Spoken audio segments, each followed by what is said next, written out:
What's up, y'all? I'm back out here at the range, as you can see behind me. Bright sunny day out here, but I believe it's gonna be a hot one. I'm already sweating out here. That ain't gonna stop me though, because I got a full day of testing planned, and we're gonna start it out with what's hopefully some more good 9mm. So we got our jelly contraption set up, ready to roll with the chrono and 2 freshly melted blocks of gel. Those of y'all who get all uptight about the gel being full of tracks, you ought to like this one, because this is the first test. As you can see, we are staying with that heavy clothing barrier as usual, with the layer of denim, fleece, and 2 layers of the cotton t-shirt material. And what we got here, as you can see, is some more Underwood ammo, the 9mm 124 grain jacketed hollow point. This is their item number 114. Now this is actually loaded with the Berry's hybrid projectiles. You can see there, nice nickel plating on the case, and you can see that hybrid projectile. Now I have tested these, I believe it was 45 as far as the factory loads from Underwood. I think it was 45, and they did pretty well. They didn't do anything exceptional,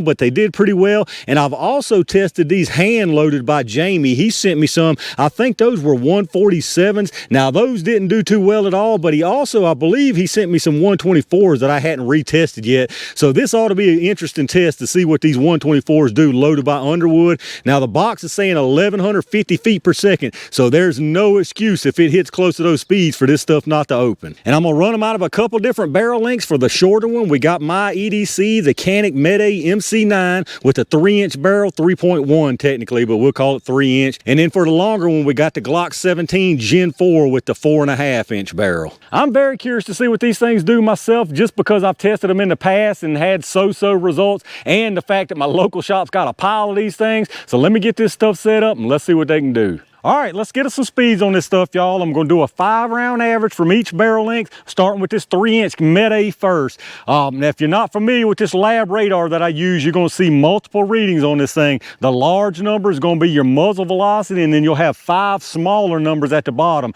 That's gonna be at 3 yards, 7, 10, 25, and 50, I believe is how I got this set. You'll see them at the bottom there. The 3 yards is gonna be roughly what we're hitting the gel at here at the 10 feet. So let's get the 5-round average on this thing. Now the box was saying 1150, like I said, so let's see how close. I doubt we'll see that. It didn't have a barrel length, but I'm guessing at least a full-size barrel.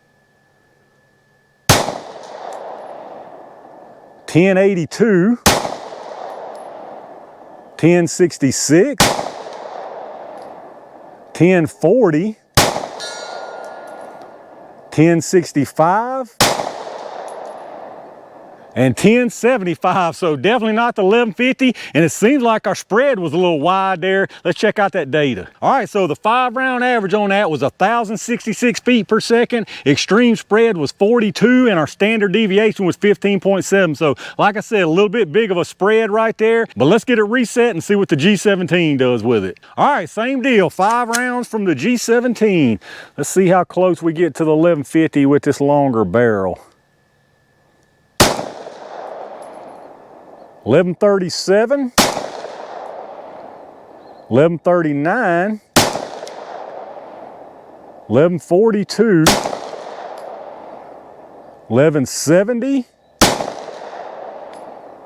and 1162. So we definitely got close to 1150. We hit it on a couple of them and a little bit more. Let's check that average. All right, so that time, sure enough, the average on that was exactly 1150 feet per second. Extreme spread was 34, and the standard deviation 15.1. So a little bit less on the spread, but about the same. 1150, I think that's probably gonna be enough to get this thing to act right. Now, those out of the 3-inch, I'm a little bit iffy on this. Usually I'm very confident in the Underwood stuff that it's gonna perform, but after seeing these Berry's hybrids in the past, I don't know about it. Like I said, I'm a little bit iffy on it, but let me get this stuff reset and y'all know what time it is. All right, y'all, it's gene splicing jelly time. We're gonna put 1 round through each barrel length into the gel, starting with this Canik first. Like I said, I'm a little bit iffy on if these are gonna perform well. I don't know. Let's see what happens, y'all.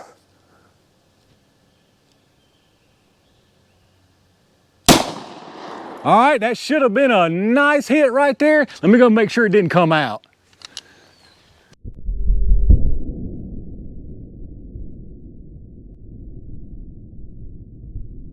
All right, y'all, it's starting out to be one of them days. First thing I hear, it did come out, but it didn't come out the side or the top or the bottom. It came straight out the other end. It cleared both blocks. Just like I figured, there was no kind of expansion, no kind of expansion. They ought to know better than these projectiles expanding at those speeds, or reliably expanding at those speeds anyway. I've seen it myself. Let's see what this G17 does. I don't have any faith in this at this point. Even with this extra speed, I think it's going to do the same thing. So I got some towels back behind it to catch it if it does zip through.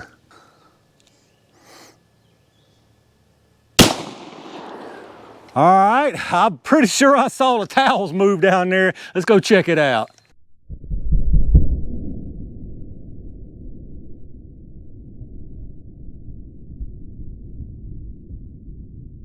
All right, y'all, that one right there proved me completely wrong. That extra velocity made a world of difference. I mean, it's night and day difference. It's so different that I'm gonna run another one through this Canik just to be sure what we got down there. Because I mean, it ain't just a little bit of difference. As y'all can probably already see, one of them went completely through both blocks. One of them expanded and stopped about halfway in the first block. So let's try this Canik again. I think we're gonna get the same results.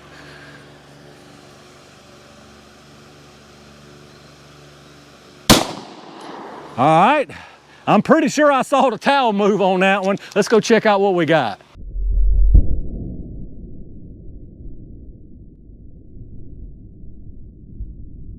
All right, let's check this out down here, y'all. Definitely a mixed bag out of this stuff. Both of these from the MC9 did absolutely terrible. The one from the G17 was a completely different story. So first off, the ones from the 3-inch MC9 up on the top, all that disruption back in the background, that's the first one. I imagine that thing had some multiple tumbles, comes through here. Now that's some nice disruption actually, if it would tumble like that every time. But the problem is it kept on going completely through this first block all the way through that second block in a straight line. So you know it didn't expand any because it's a total pencil line and all the way out that second block. And then that second one that I came back around and sent, it's right in front of this one, just a little bit, completely separated, but it's nothing but a straight line. So I'm imagining it didn't even tumble at all. Straight line all the way through the first block, all the way through the second block again, and straight out the other end. And I actually caught that one in the towels, and I did go back. I've just spent probably 15-20 minutes out here in the field, and I actually found the projectile from that first one, and it's all mangled up though because it landed in a pile of rocks down there and tore it all up. And then once we added a little more velocity with that G17, it was a completely different story.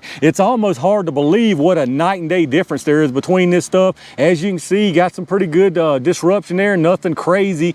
Keeps on going through here, maybe about 3/4 of the way, probably not quite that, through this first block, and just massive expansion. I mean, total expansion out of that, and it actually dropped a little bit of material right there before it ended. And then far as your penetration, both of these out of the MC9, absolutely no tape measure needed because they cleared both blocks of gel. So 32 inches of gel and kept on trucking.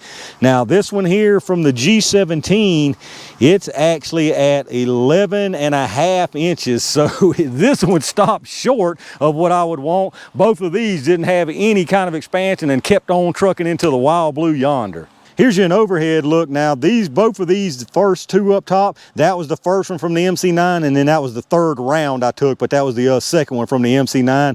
As you can see, like I said, this one must have been completely tumbling like crazy all the way in this section right here. It's got some nice disruption. Like I said, if you could get that every time, that'd be great.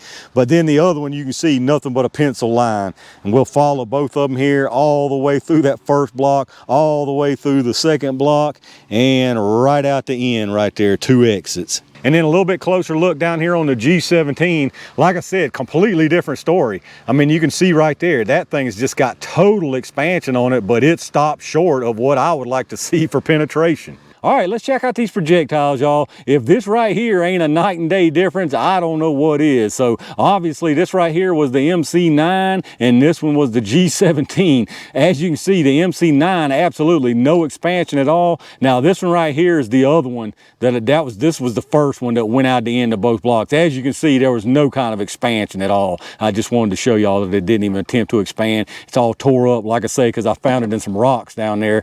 But this one here, no expansion again. again, as you can see, not anything, not even a little bit of deformation. And this is how I found it in the towels down there. It actually got caught in the third folded up bath towel. But then this one here from the G17, absolutely a totally different story. You talking about complete expansion on this one, absolutely beautiful expansion. But then the problem you had here is it missed the penetration mark. But let's measure these things up and see what we got. We'll start with this one from the MC9. Both of them started at 124. This one here is actually at 124.9, so nothing lost there. And then this one here from the G17 is at 121.4, so definitely some loss there. You can obviously see a piece of it in the gel.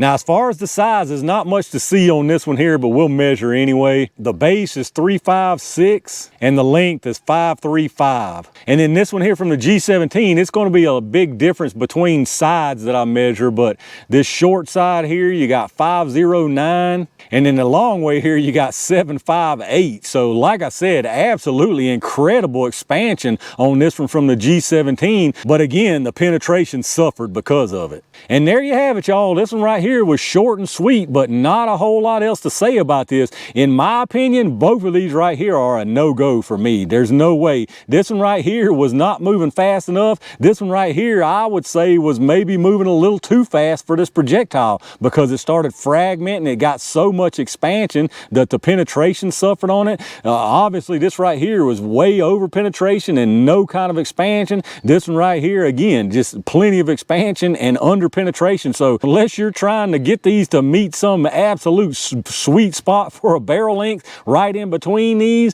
again, these for me are an absolute no-go.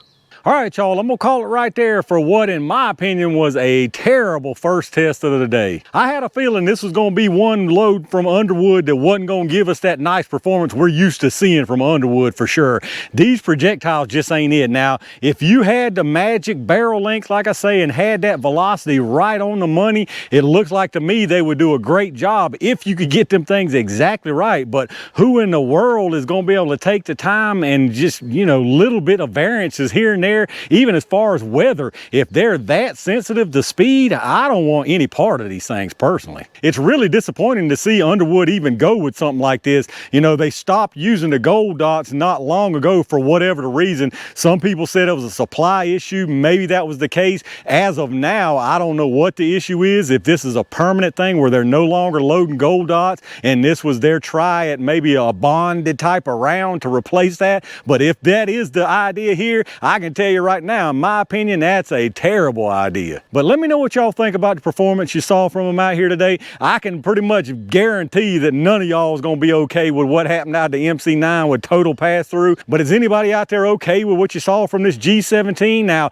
luckily, this isn't one of their more expensive rounds, and maybe that explains why the cost on these are so much lower than some of their other stuff. But let me know down in the comments what y'all's thoughts are. If you enjoyed the video, reach down and hit that thumbs up. Make sure you subscribe to the channel and make sure you've got your notifications turned on so you don't miss anything when I upload it. If you're doing some shopping, check those affiliate links down in the video description. If you shop through Amazon, hit up my storefront link first. You go right through Amazon just like normal from there, and anything you buy on the site after that, I get a kickback from them towards the channel. Once again, I appreciate all my Range Gang members and every single one of y'all out there for supporting the channel. I've got lots of good stuff planned for out here today, so be on the lookout for that. And in the meantime, stay safe, stay prepared, and I'll see you soon.